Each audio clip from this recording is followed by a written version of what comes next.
भारत में क्रिकेट की लोकप्रियता का अंदाजा इसी बात से लगाया जा सकता है कि यहाँ क्रिकेट को धर्म और क्रिकेटर्स को भगवान का दर्जा दिया जाता है। और अगर बात की जाए इस खेल के कैप्टन की, तो आप खुद ही सोच लीजिए कि उसके ऊपर पूरे देश का कितना दबाव होता होगा।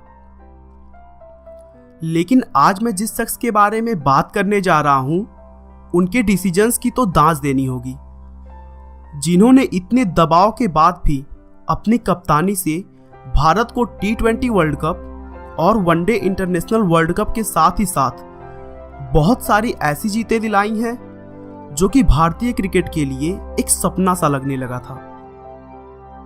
अब तो आप समझ ही गए होंगे कि मैं किसकी बात कर रहा हूं। जी दोस्तों, मैं बात कर रहा हूं महेंद्र सिंह धोनी की, जिनकी अगुवाई में भारतीय क्रिकेट टीम तीनों फॉर्मेट्स में नंबर 1 का ताज हासिल कर चुकी है। दोस्तों, उन्होंने क्रिकेट इतिहास में कुछ ऐसे रिकॉर्ड्स बनाए हैं कि हर भारतीय क्रिकेटर और क्रिकेट को चाहने वाला उन पर गर्व करता है।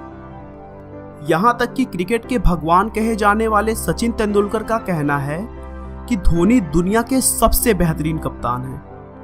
मुझे खुशी है कि वे मेरे खेलते समय मेरे कप्तान रह चुके हैं। तो दोस्तों, आइए भारतीय टीम की नई किस्मत लिखने वाले कैप्टन कूल के बारे में हम डिटेल में जानते हैं। महेंद्र सिंह धोनी का जन्म 7 जुलाई 1981 को बिहार के रांची शहर में हुआ था, जो कि अब झारखंड राज्य में है। उनके पिता का नाम पान सिंह और मां का नाम देवकी है।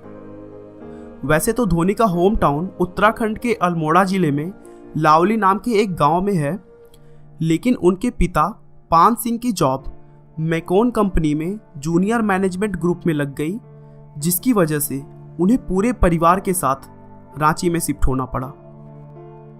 धोनी के साथ ही साथ उनकी एक बहन है जिसका नाम जयंती है और एक भाई भी है जिसका नाम नरेंद्र है। धोनी ने अपने शुरू की पढ़ाई DAV जवाहर विद्यालय मंदिर श्यामली रांची से की थी। MS भले ही आज सफल क्रिकेटर के तौर पर जाने जाते हैं, लेकिन बचपन में उन्हें बैडमिंटन और फुटबॉल का बहुत शौक था और उस समय तक शायद क्रिकेट का उन्होंने कभी कुछ ज़्यादा सोचा नहीं था। फुटबॉल की बात करें तो वह इस खेल में इतने अच्छे थे कि छोटी उम्र में ही उन्हें डिस्ट्रिक्ट और क्लब लेवल पर मैचेस खेलना स्टार्ट कर दिया था। वह अपनी फुटबॉल टीम में एज अ गोलकीपर खेलते थे। उनका गोलकीपर के तौर पर अच्छे परफॉर्मेंस को देखते हुए फुटबॉल टीम के कोच ने उन्हें क्रिकेट में हाथ आजमाने के लिए भेजा। हालांकि धोनी ने उससे पहले कभी क्रिकेट नहीं खेला था, फिर भी उन्होंने अपने विकेट कीपिंग से सबको बहुत प्रभावित किया और कमांडो क्रिकेट क्लब के रेगुलर विकेट कीपर बन गए। क्रिकेट क्लब में उनके अच्छे परफॉर्मेंस की वजह से उन्हें 1997-98 के दौरान विनू माकन ट्रॉफी अंडर 16 चैंपियनशिप के लिए चुना गया, जहां उन्होंने जबरदस्त परफॉर्मेंस किया। धोनी सचिन तेंदुलकर और एडम गिलक्रिस्ट के बहुत बड़े फैन थे। वह अपने शुरुआती दिनों में लंबे लंबे बाल रखा करते थे, क्योंकि उन्हें बॉलीवुड एक्टर जॉन अब्राहम बहुत पसंद थे और वह उन्हीं की तरह दिखना चाहते थे। जॉन की तरह ही धोनी को भी तेज रफ्तार से बाइक और कार चलाने का शौक है और आज भी जब भी कभी धोनी को टाइम मिलता है तो वह अपनी फेवरेट बाइक से घूमने निकल जाते हैं। क्लास 10 तक उन्होंने एक साधारण तरीके से क्रिकेट खेला, क्योंकि उस समय तक उन्हें खेल के साथ साथ पढ़ाई पर भी ध्यान देना होता था। और फिर 10th के बाद से वह क्रिकेट को ज़्यादा टाइम देने लगे थे। लेकिन उसी बीच उन्होंने रेलवे में TT के लिए एंट्रेंस एग्ज़ाम दिया और वह उसमें सेलेक्ट हो गए।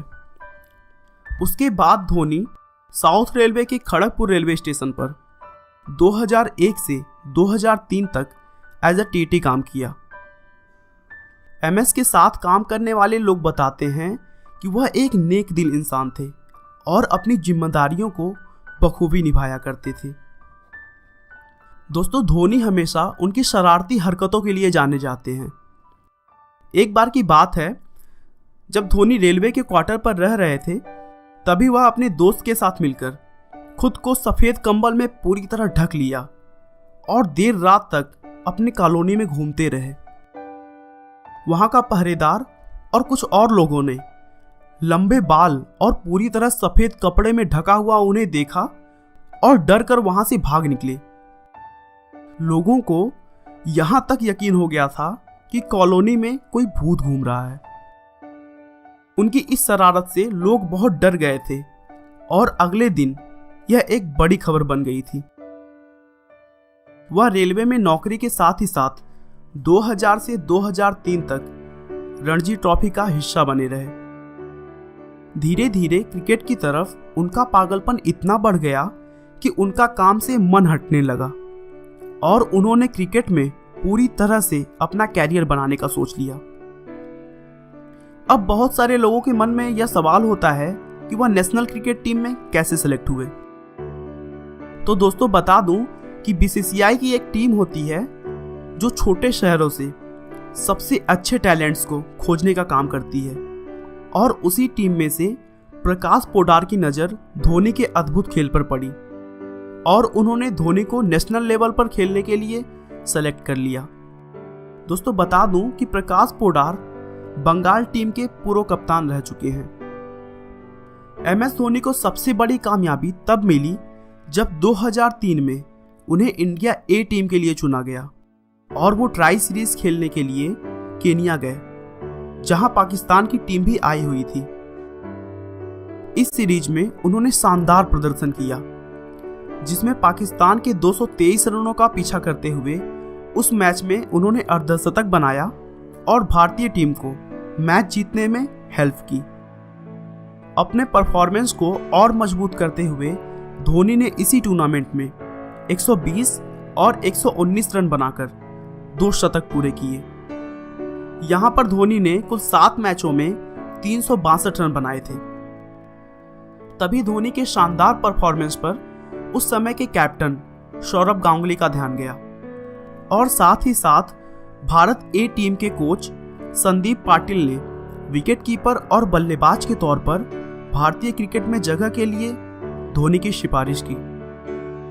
भारतीय क्रिकेट में उस समय पार्थिव पटेल और दिनेश कार्तिक जैसे विकेटकीपर का ऑप्शन था और यह दोनों ही टेस्ट अंडर 19 के कैप्टन भी रह चुके थे। लेकिन धोनी ने तब तक अपनी खेल के दम पर एक अद्भुत पहचान भारत ए टीम में बना ली थी। इसी वजह से उन्हें 2004-05 में बांग्लादेश दौरे के लिए वनडे टीम में चुन लिया गया।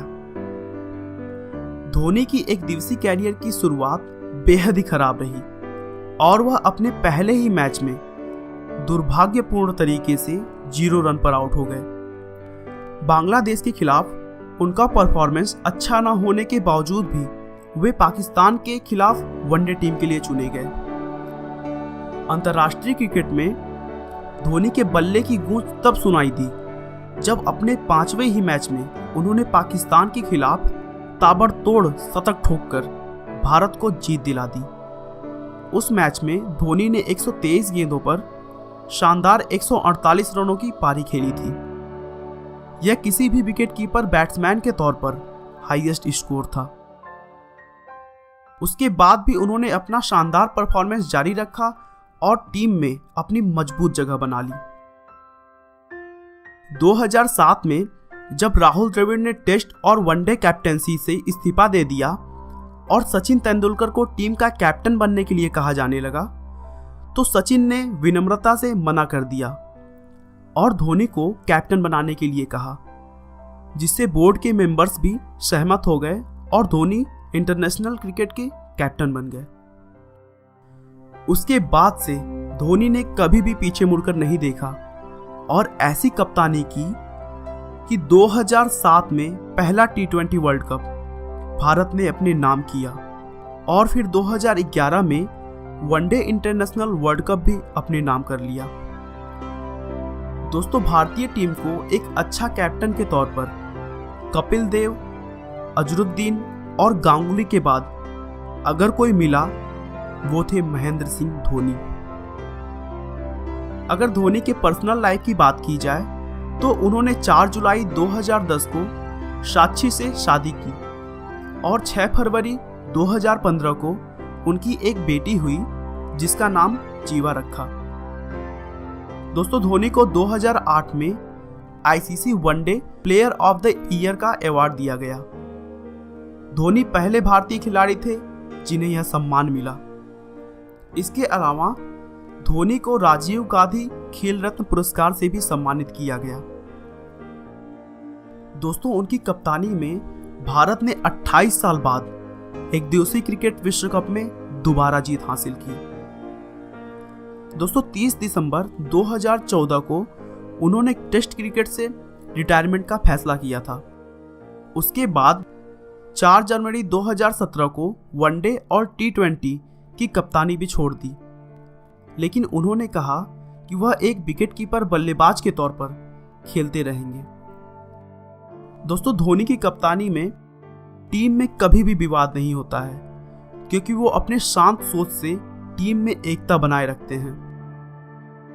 महेंद्र सिंह धोनी न केवल एक बेहतरीन खिलाड़ी बल्कि एक बेहतर इंसान भी है, जो कभी मैच की जीत का श्रेय खुद को नहीं मानते हैं बल्कि पूरी टीम को इसका श्रेय देते हैं, जिसके कारण टीम के सभी खिलाड़ी भी उनका सम्मान करते हैं। आपका बहुमूल्य समय देने के लिए बहुत बहुत धन्यवाद। इस वीडियो को लाइक करके आप हमारा मनोबल बढ़ा सकते हैं। मैं हर रोज एक नई इंस्पिरेशनल और मोटिवेशनल वीडियो के साथ आता हूं। दोस्तों, अगर आप हमारे वीडियो को मिस नहीं करना चाहते तो कृपया चैनल को सब्सक्राइब कर लें। आपको यह कहानी कैसी लगी हमें कमेंट करके ज़रूर बताएं।